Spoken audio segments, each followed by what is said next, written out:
Welcome to the Macmillan Report. I'm Marilyn Wilkes, your host, and our guest is Deborah Davis, a professor of sociology at Yale University. Professor Davis's primary teaching and research interests are historical and comparative sociology, inequality and stratification, and contemporary Chinese society. She is a member of the National Committee on U.S.-China Relations and has just completed a 6-year term chairing the Social Science and Humanities panel of the Hong Kong Government Research Committee. This past July, Professor Davis organized a workshop at Hong Kong University as part of a larger project on Chinese marriage and sexuality. Today we talk with her about the changing trends of marriage and divorce in China. Welcome, Professor Davis. Welcome. Thank you very much for having me. Let's begin with an overview of your larger project. Tell us about it. The project actually began with a study about privatization of real estate. You know that in the socialist era in China, which goes roughly from 1950 to 1980, in the cities, if you owned your house, you could keep your house, but gradually, virtually all new housing was publicly owned and private housing was reclaimed. So the experience was of people dependent on the state to arrange their families, and it had a huge impact on many aspects of their lives. So I was writing a book about the privatization of urban housing, and in the next to last chapter that I was about to finish in this book, I wanted to look at what happens at divorce. That is, I knew the rules of the game, I knew the law, but I wanted to understand how did people understand what was fair. How did they want to split this home and under these new conditions of market socialism? And as a result of doing the focus groups and the follow-up on divorce, I realized that really what was the big story, what would make an original book, would be a book what I'm calling post-socialist marriage.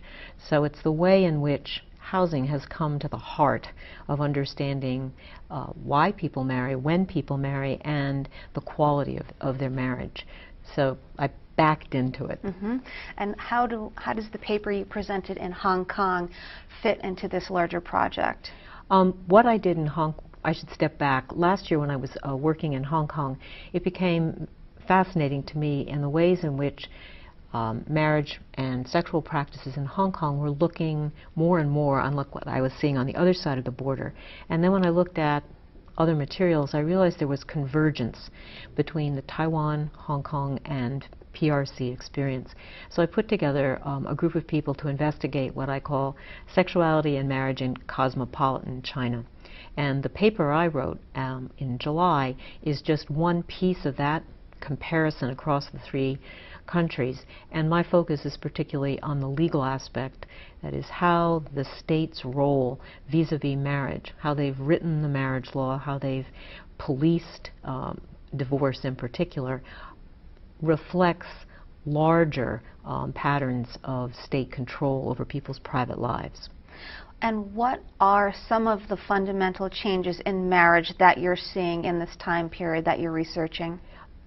The time period is a little flexible. That is, the paper really talks about the last 10 years, but the larger one goes back 30 years. In other words, it goes back to 1980 approximately, when we think of China's market reforms beginning.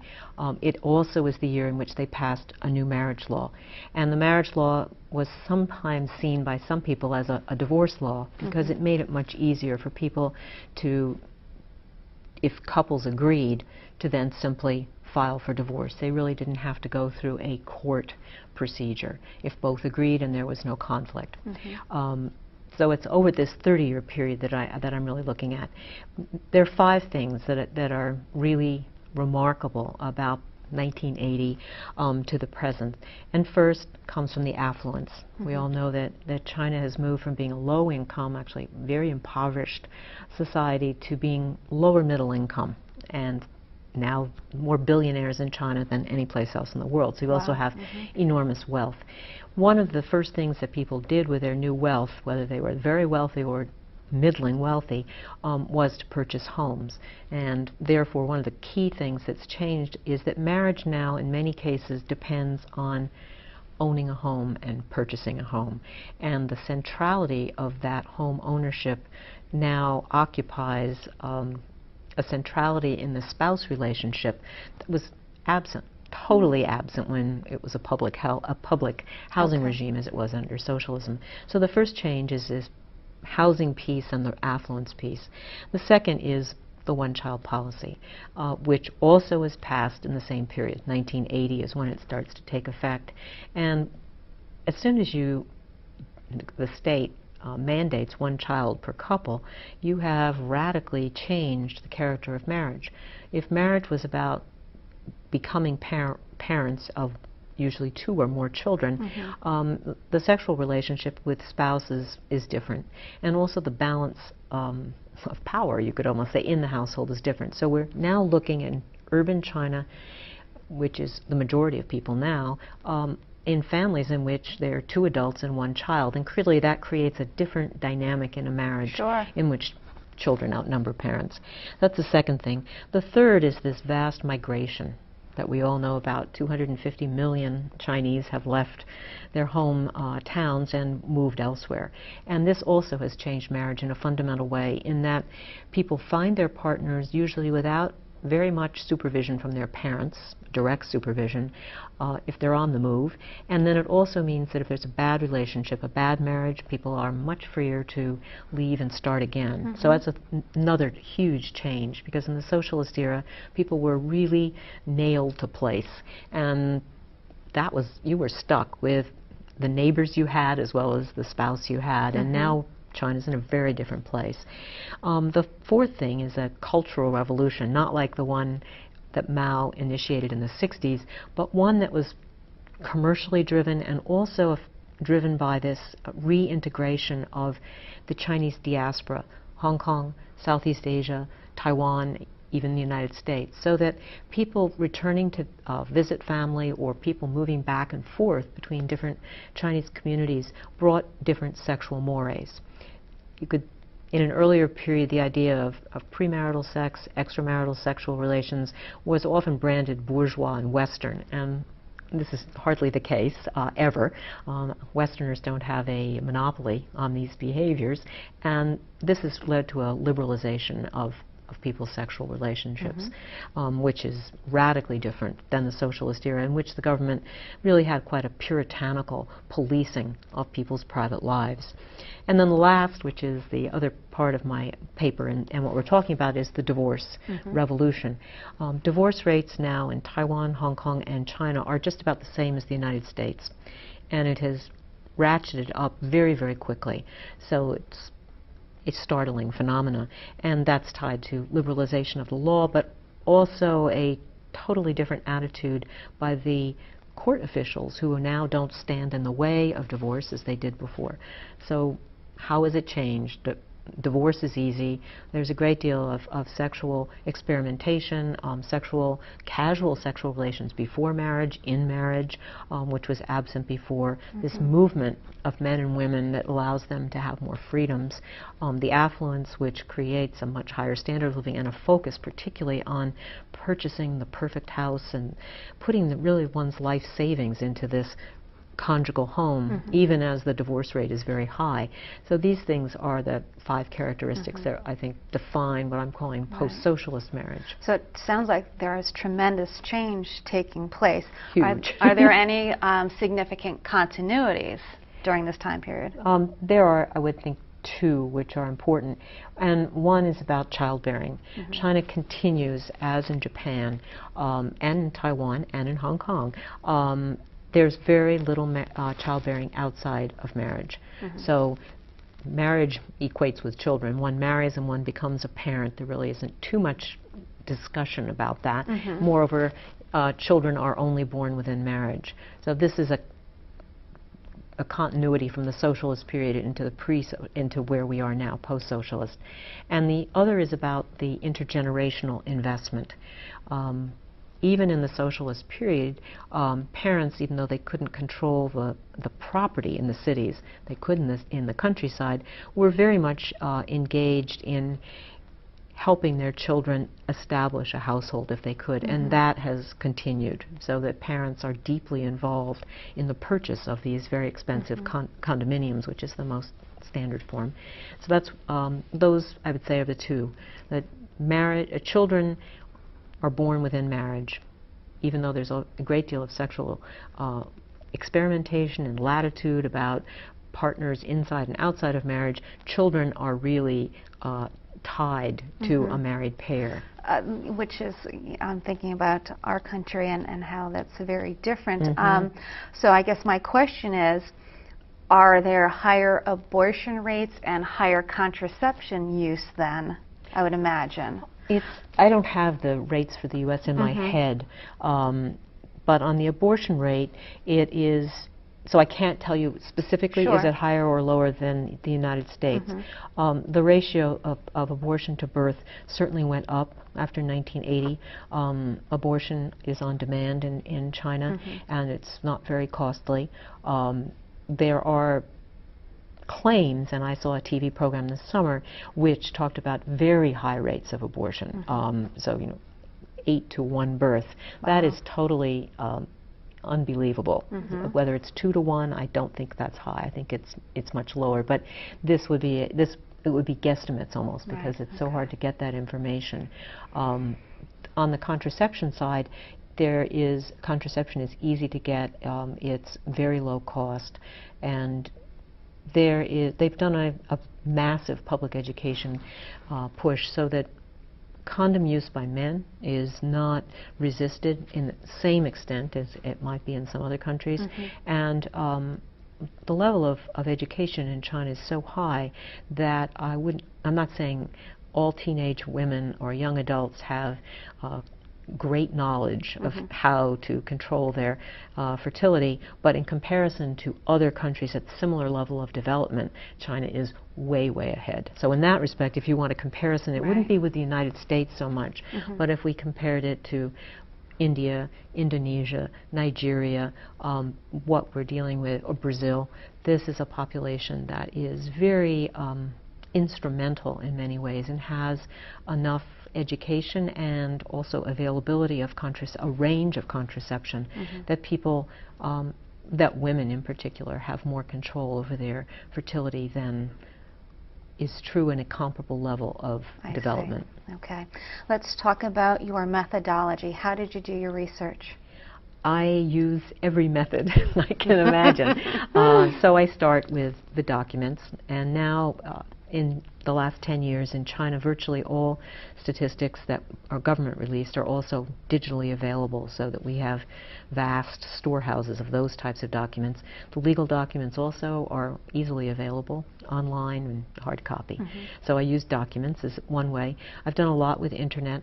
I use blogs, I follow blogs in different ways. There's a great deal of media that's that's available digitally. For example, TV series.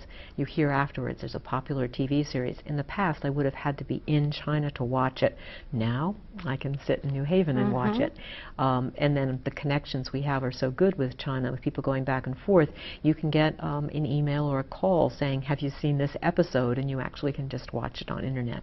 And there have been some really very, very interesting novellas. It was really what I would call them, multi-part soap opera-like things that are a movie that would stretch for 56 episodes, for example, over a year or half a year.